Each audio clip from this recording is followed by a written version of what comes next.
యాదాద్రి భువనగిరి జిల్లా survey number 339. ఇందులో 14 ఎకరాలు మొత్తము. అయితే 7 ఎకరాలు దళితులకు ఇచ్చారు.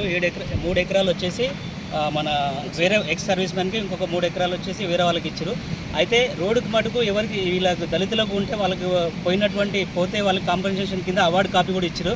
అయితే ఆ ఎక్స్ సర్వీస్ మ్యాన్ అంటే ఆయన చాలా మోసం చేసి రియల్టర్ వ్యాపారం చేసుకొని ఆ ఎక్స్ సర్వీస్ మ్యాన్ దగ్గరికి వెళ్ళి భూమిని అసలు కొనొద్దు, నో అబ్జెక్షన్ సర్టిఫికేట్ ఇచ్చినా కొని వాళ్ళ దగ్గరికి వెళ్ళి కొని దాన్ని ప్లాట్ రూపంలో చేస్తుండ్రు. ఇది బఫర్ జోన్. ఇది బఫర్ జోన్లో కూడా ఎంతమంది ప్రజల్ని అన్యాయం చేస్తారు చూడండి మీరు ఒకసారి. ఇది పై అధికారులు దీంట్లో చాలామంది ఇన్వాల్వ్ ఉన్నారు, రాజకీయ నాయకులు కూడా ఇన్వాల్వ్ ఉన్నారు. ఈ దళితులకి బడుగు బలహీన వర్గాలకి న్యాయం చేయాలి. ఎంతైనా బఫర్ జోన్లో ప్లాట్లు అమ్ముకుంటారో చెప్పండి, మీరే చెప్పండి. ఇది ఏరు వాగు చూడండి, ఇంకా రేపు ఇంకా ఉధృతంగా వస్తుంది, వీరిదాకా వస్తుంది. ఈ సర్వే నెంబర్లో ఆల్రెడీ అన్ని ఫ్లాట్లు అమ్ముకున్నాక కూడా మళ్ళీ ఆక్యుపై చేసుకుంటున్నారు. ఇది ఎంతవరకు న్యాయమో మీరే అధికారులు అందరూ ఆలోచించాలి. తగు న్యాయం చేయాలి దళితులకు. వీళ్ళకి తగు న్యాయం చేయాలి. పాపం దళితులకు వీళ్ళకి ఇచ్చినటువంటి భూమిని అమ్ముకోకున్నా కానీ దొంగ ఫోర్జరీ సంతకం పెట్టి వాళ్ళ భర్తలకు సంతకం వచ్చినా కానీ ఏలుముద్ర పెట్టుకుని అలాంటి వ్యవహారం చేసి ఎవరైతే ఈ ఎక్స్ సర్వీస్ మ్యాన్ భూమి ఉన్నటువంటి రెడ్డి అంటే ఆయన నారాయణ రెడ్డి అంట, అతని మీద చర్య తీసుకోవాలంటే గతంలో ఎంఆర్ఓ దాన్ని క్యాన్సిల్ చేసిన 2014లో మళ్ళీ అదే ఎంఆర్ఓ మరి ఏ విధంగా దాన్ని అప్రూవల్ చేసినో ఒకసారి ఆలోచన చేయాలి. ఇప్పుడు ఉన్నటువంటి అధికారి కూడా వచ్చిన పై అధికారులు ఇచ్చినని చెప్తున్నాడు. కావున తక్షణం దీనిపైన చర్య తీసుకొని ఈ ఫ్లాటింగ్ చేస్తున్నాడు. ఈ ఫ్లాటింగ్ వల్ల ఏమంటారు, ఇది పేదలు ఎవరైతే కొంటున్నారో వాళ్ళు లబ్ధిదారులు నష్టపోతారు. కావున ఇది దృష్టిలో పెట్టుకొని కలెక్టర్ గారు కానీ ఇంకా పై అధికారులు కానీ ఎంఆర్ఓ గారు కానీ దీన్ని సరి అయిన న్యాయం చేసి ఈ 339 సర్వే నెంబర్ని ఆ లబ్ధిదారులకు అందజేయాలి, తగు న్యాయం చేయాలని కోరుచున్నాం.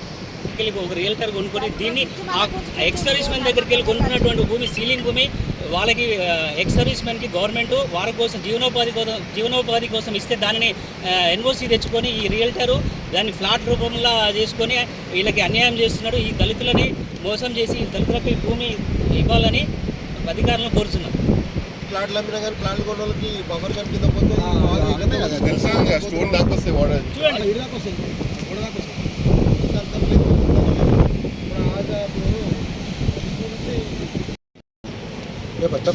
అవి పంపుతాడు. 7 ఎకరాల భూమి, ఎక్స్ సర్వీస్ మ్యాన్కి 3 ఎకరాల భూమి, ఇంకా వేరే రెడ్డిస్ వాళ్ళకి 3 ఎకరాల 29 గుంటల భూమిని అప్పటి ప్రభుత్వం 1990లో ఇలా కేటాయించింది. మేము మా దళితులకు ఇచ్చిన 7 ఎకరాలలో 1990 నుంచి స్టిల్ 2025 వరకు 35 సంవత్సరాల నుంచి మేమే కబ్జాలో ఉన్నాం, మేమే పొజిషన్లో ఉన్నాం.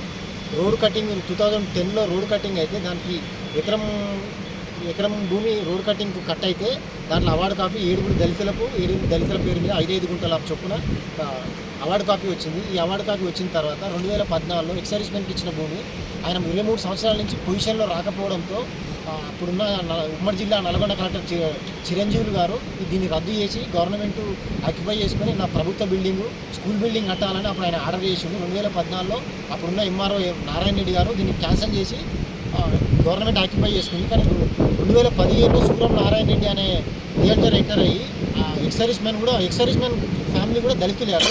ఆ దళిత ఫ్యామిలీని ఈ రియల్టర్ అప్రోచ్ అయ్యి ఈయనకున్న పరిచయాలు ఈయన పలుకుబడితోని ఈ కింది స్థాయి అధికారులను మేనేజ్ చేసి అడ్డదారిలో వాళ్ళకి పట్టా ఇప్పించి పట్టా వచ్చిన తెల్లారి 24 అవర్స్లోనే ఆయన పేరు మీదకి పట్టా మార్చుకొని ఆయన అడ్డదారిలో ఎన్ఓసి తెచ్చుకొని ఈ భూములను అన్యాక్రాంతంగా ఈ భూమిని కబ్జా చేసి చట్టవిరుద్ధంగా ఈ భూములలో లేఅవుట్ పడుతుంది. చట్టవిరుద్ధం. ఏ పర్మిషన్ హెచ్ఎండిఏ పర్మిషన్ ఇవ్వదు. ఏ పర్మిషన్ ఇవ్వకుండా నేను హెచ్ఎండిఏకు గత సంవత్సరం హెచ్ఎండిఏ పర్మిషన్ ఇవ్వద్దని హెచ్ఎండిఏ కూడా దరఖాస్తు చేసి లెటర్ ఇచ్చాను. ఇంతవరకు ఏ చర్య లేదు. 2019 నుంచి ఎంఆర్ఓ కానీ ఆర్డీఓ కానీ కలెక్టర్లు కానీ 2019 నుంచి 2025 వరకు తిరగని ఆఫీస్ లేదు, ఈయన దరఖాస్తు లేదు. ప్రతి ఒక్క దరఖాస్తు ఏ అధికారి కూడా దీన్ని స్పందిస్తలేడు. గత ప్రభుత్వంలో జరిగిన అరాచకాలు అంతా ఇంత కాదు, చూస్తూనే ఉన్నాము. గత ప్రభుత్వంలో వచ్చిన అధికారులు ఉన్న రాజకీయ నాయకుల అండతోని ఈ అమ్ముకున్న భూములలో మళ్ళీ అమ్ముకొని వెంచర్లు కొట్టి ప్లాట్లు చేసిన భూములు పోయినాక కూడా రికార్డు మారకపోవడంతో మళ్ళీ రికార్డు మాదే వచ్చిందని మళ్ళీ కబ్జాలకు వచ్చారు. ఇప్పుడు 2025లో దళితులకు భూమి లేదు.